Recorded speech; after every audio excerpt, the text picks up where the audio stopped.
Welcome viewers, you're watching Covid Dispatch. My camera person Hitesh Kumar and I, Preeti Choudhry, roll live and come to you right outside AIIMS, the All India Institute of Medical Sciences. It's a government-run hospital, but the situation in the national capital is abysmal, be it the government-run hospital here or where we were yesterday, which was the LNJP. There are no beds, forget about ICU beds, there are no oxygenated beds. The emergency of all these hospitals is shut. What we have seen, documented over the last 1 week, is tragic. People fighting to breathe, families numbed to the core, not being able to help, even though they have the means, but no access to basic medical health care. As we have documented this grief, viewers, I must say we need to also document hope, because there are people who've gone down this tunnel, and so many, if you're in Delhi, you'd know somebody very close or friends who's right now suffering and struggling to breathe. So if we have to document grief, we must document hope as well, because there are people who have gone down this tunnel of Covid-19, but there is light at the end of the tunnel.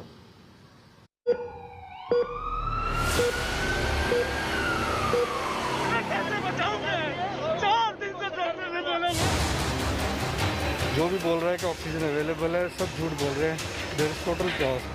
कह रहे बाहर से आ रही oxygen, बाहर से आ रही oxygen, बाहर से आ रही, तो क्यों नहीं मिल रही हम लोग को? If there is hell on earth, it is this.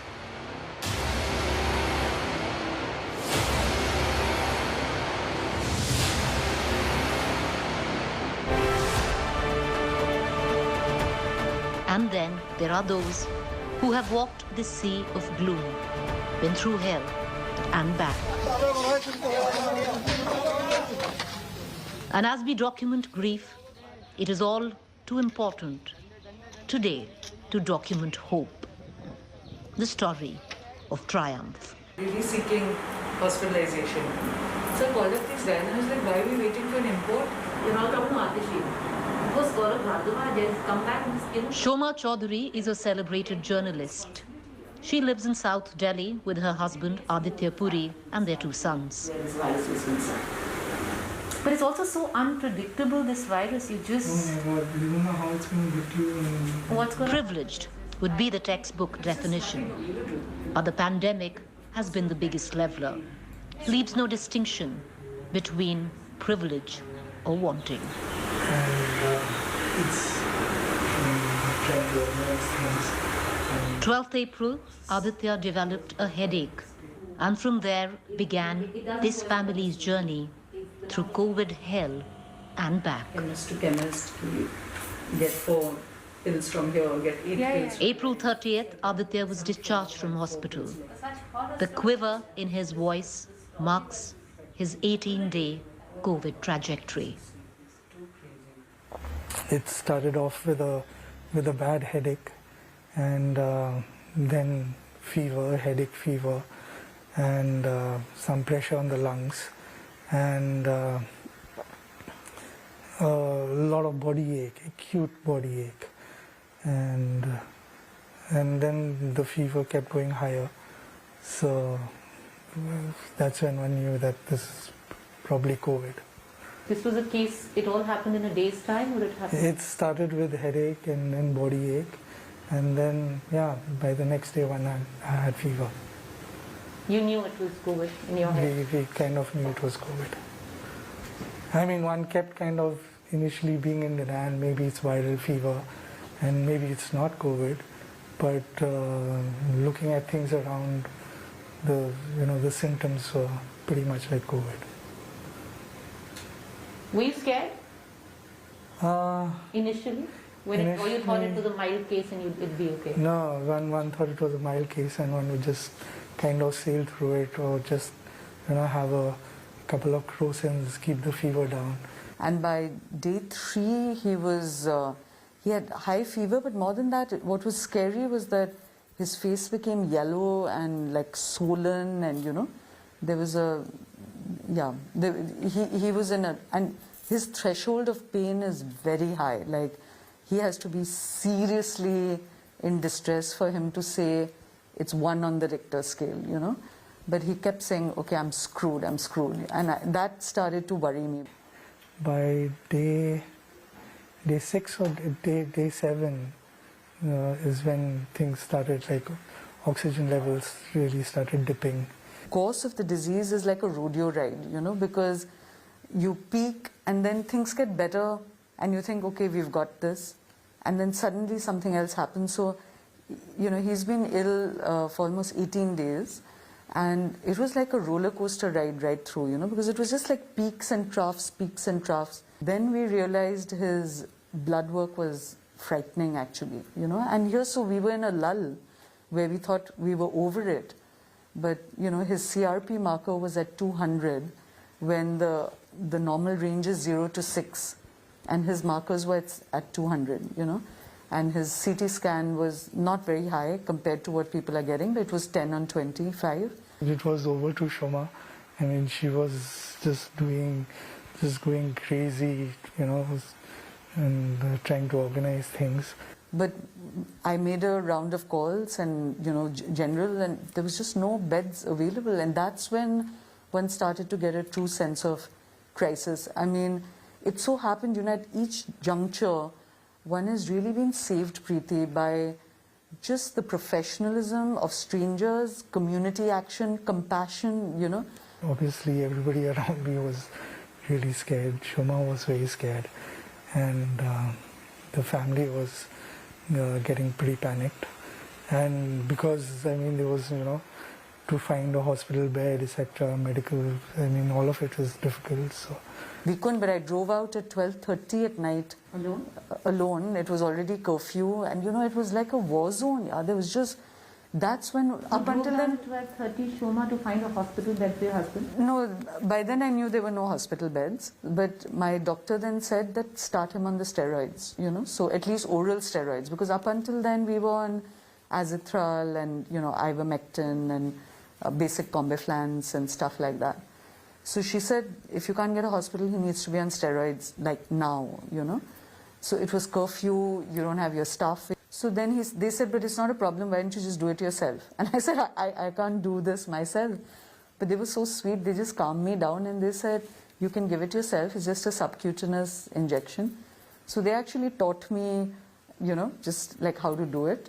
And then, of course, I came back and So at 1 o'clock at night, you were standing learning how to give an injection to your husband. Yeah, and you know, then of course online you do, and that way one was calm, you know. So I did so the next 5 days I was doing his morning, evening injections, you know. yeah, the 7th day, the day I was shifted to the hospital,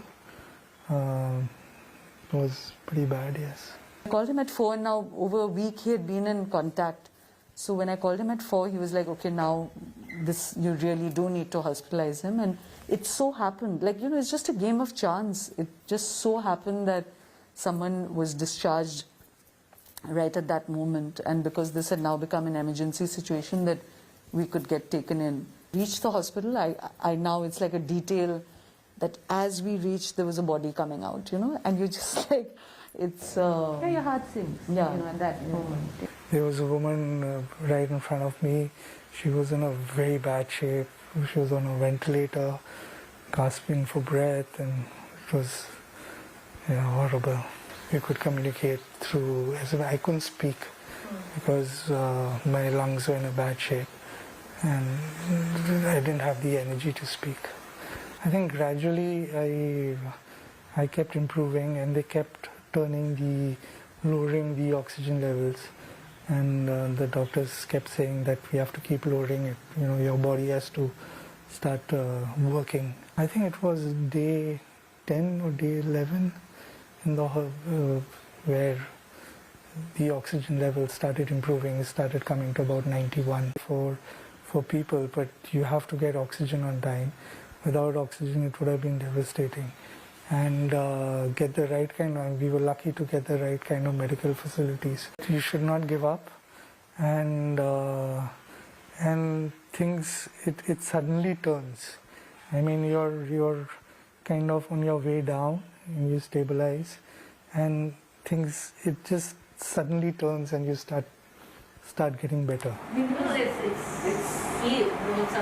While very little is known of the virus, I have seen and heard enough to know when an individual, a family, enters into the Covid tunnel, it is a blip. Everything fades. The disease and its anxiety takes over.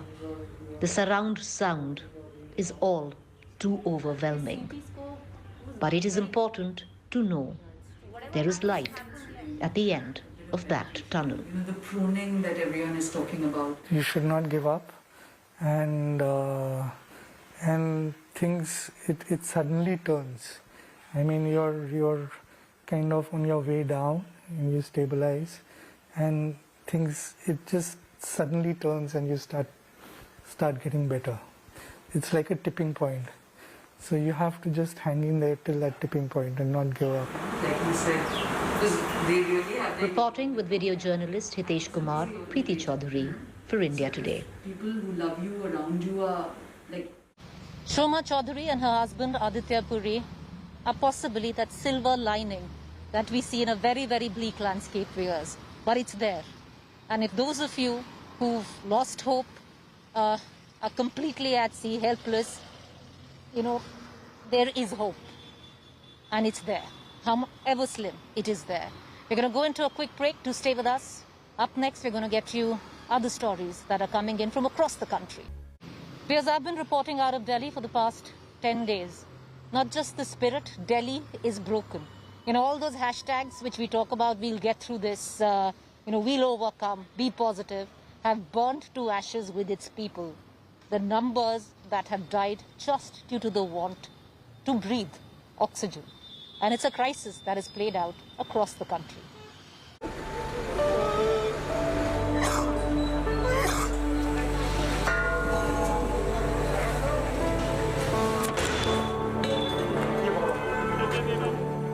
It is in the air all around, the breath of necessity. For life to exist and prosper, but today, it is one of the rarest of commodities. आज third day है oxygen नहीं मिल रही कल भी आया था 4 घंटे और ऑक्सीजन खत्म हो गई थी Bottled in canisters, fought over cylinders. As people fight to get hold of one to keep life going.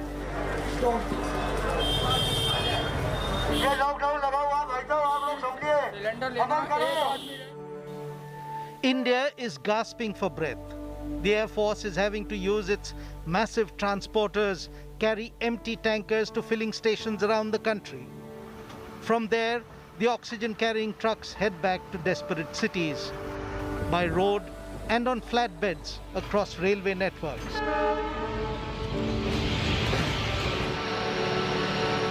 Faraway countries are sending help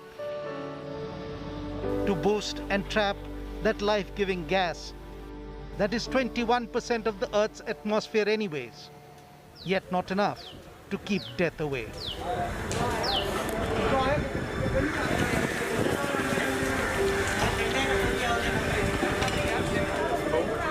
One may say it is available in the sky, but on ground, where available, the prices are sky high. Oxygen अपना लेके आए हैं 5,000 रुपए का cylinder मिला है जो आज 15,000 रुपए का मिल रहा है ये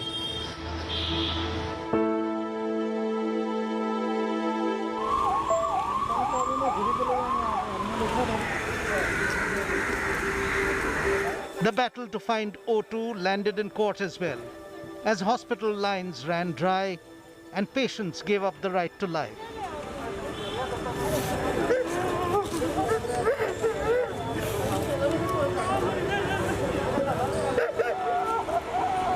What is also on a high is the shifting of blame.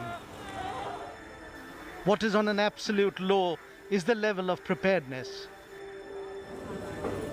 What is high in circulation is the absence of onus. What is tragically low is the price of life.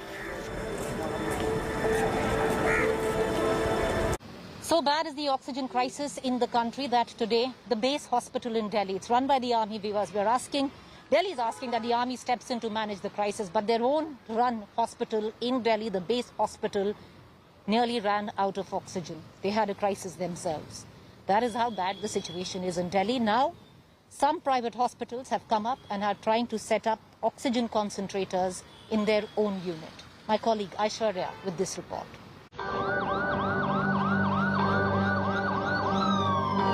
Hospitals in the national capital are grappling with massive oxygen shortage, and they allege there is little help from the government. As a result, they've now started installing their own oxygen concentrators. Oxygen generators and concentrators are life-saving as of today. So no doubt, I mean, they are life-saving equipments as of now, because as we all know, the supply-demand gap is huge in Delhi at present.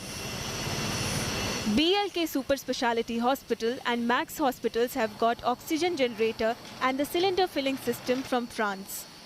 The hospitals will now install an in-house oxygen generator to tide over the oxygen crisis. This would, for a place like BLK Max, would help us around, catering to 15%, around 15% of our requirements.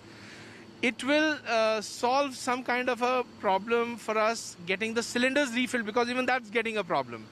So even at least that part, and of course it will help in ultimately this all is for the patients. The big question in front of hospitals in the national capital is, what do you do when you run low on oxygen? The answer lies in making your own oxygen, and that's exactly what the oxygen concentrator machines are here to do. This particular machine has been gifted by the government of France to BLK Max Hospital. This will help them in making sure they have enough oxygen in times of crisis. They have the pressure points here. They will make sure they have 15% oxygen always available. 15% of the total hospital requirement will be fulfilled by these machines now. Not just that, the machine can also fill 50 to 60 oxygen cylinders in one go. Most of the hospital authorities believe this is the need of the hour. Because there's a huge gap between demand and supply, if every hospital can procure one oxygen concentrator, they will be able to save as many lives as possible. This is Aishwarya Paliwal reporting from New Delhi with camera person Pavan Kumar for India Today. All right, viewers, with that, it's a wrap on this edition of Covid Dispatch. We're going to continue to come to you. We'll see you tomorrow. Till then, be safe, stay at home if you don't need to get out. Thank you for watching.